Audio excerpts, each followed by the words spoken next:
Welcome back to the garage. I know exactly why you're here. You're not here for charts, you're not here for coke. You're here because you woke up, checked your phone, saw Bitcoin rip through levels and said, what the hell just happened? Bitcoin didn't drift lower, it didn't fake out, it didn't politely retrace, it fell apart. 90 was gone. 85 didn't matter, 82 vanished, and then Asia opened and Bitcoin printed 81,000 like gravity turned on all at once. No bounce, no mercy, just selling. I'm Avatar John, I've got the wheel tonight, and we're breaking this down so anyone can understand it, because this wasn't random, and it wasn't news. My take, Asia got handed a broken market. Here's what that actually means. The damage didn't happen in Asia. Asia confirmed it. The US session loaded the gun. After the Fed held rates, Bitcoin ripped to 90,600. Confidence came back. Funding stayed hot. Leverage stacked up. Everyone thought the danger passed. It didn't. It just crossed the ocean. When Asia came online, they didn't see opportunity. They saw risk with no support underneath it. They saw ETF flows bleeding. They saw no institutional bid stepping in. They saw open interest already cracking. They saw a market price for confidence that no longer existed. So Asia did what it always does in moments like this. They de-risked first. That's when 88 broke. That's when 85 failed. And that's when the liquidation engines fully took over. In 30 minutes alone, $770 million in crypto longs were wiped. Zoom out, $1.75 billion liquidated in the last 24 hours. That's not emotion, that's forced positioning reset. That's the system saying, you're overextended, get out.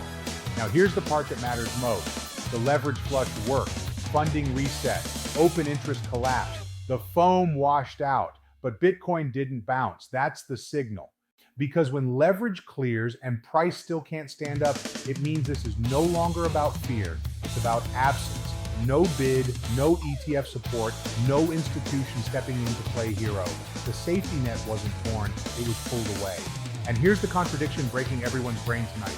Bitcoin is scarcer than ever. Exchange balances are low, supply shock metrics are elevated, only a small percentage of BTC is liquid, and yet price is dumping.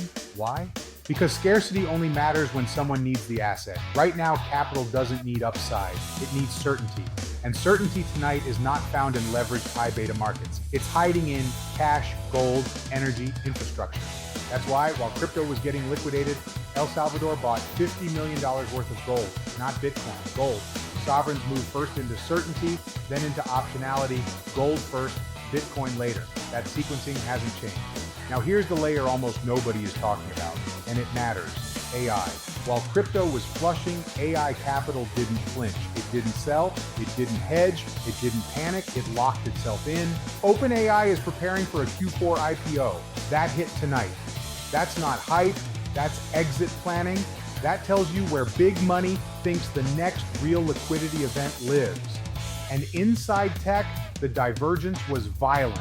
Meta ripped double digits. Microsoft dropped double digits. Same sector, same AI boom, completely different verdict. Why? Because the market is no longer paying for AI ambition.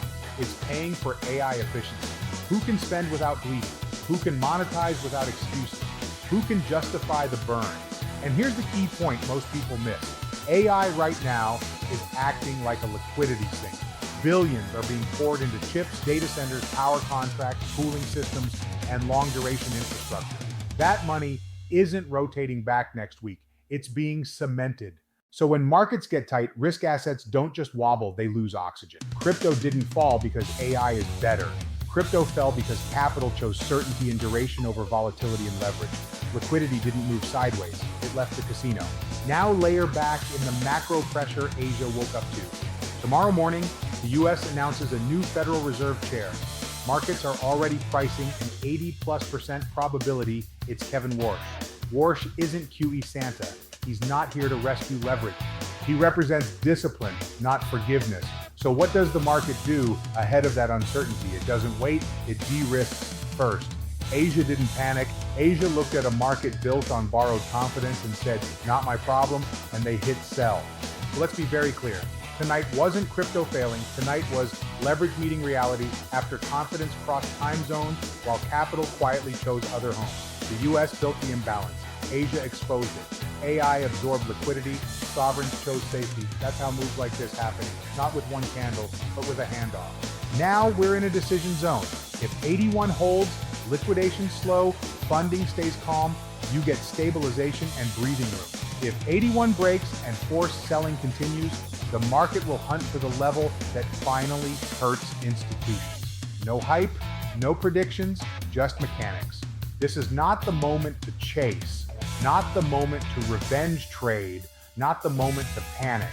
This is the moment to stay clear-headed while everyone else is emotional, because markets don't whisper before they move.